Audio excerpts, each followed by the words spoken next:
সবাই মিলে আজ একটু গাছের সঙ্গে কথা বলি।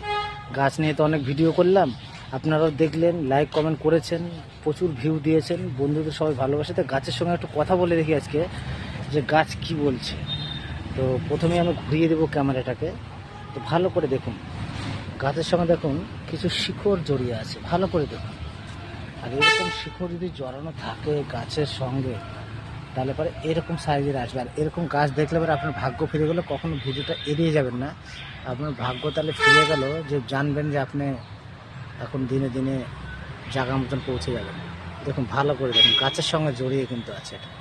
আর এরকম শিকড় পেলে অবশ্যই আপনি দাঁড়িয়ে যাবেন, দাঁড়িয়ে একটুকু শিকড় তুলবেন। শিকড় তুলে শিকড়টাকে ভালো করে ধুয়ে নেবেন। আর দেখুন পুরো গাছটাই আমি দেখাচ্ছি, দেখুন পুরো গাছটাতে শিকড় জড়িয়ে আছে। জাম গাছ এটা, হ্যাঁ, এই জাম গাছের সঙ্গে শিকড় জড়িয়ে আছে। আর শিকড়টাকে তুলে পুরো ধুয়ে নিয়ে তারপরে যেটা করণীয়,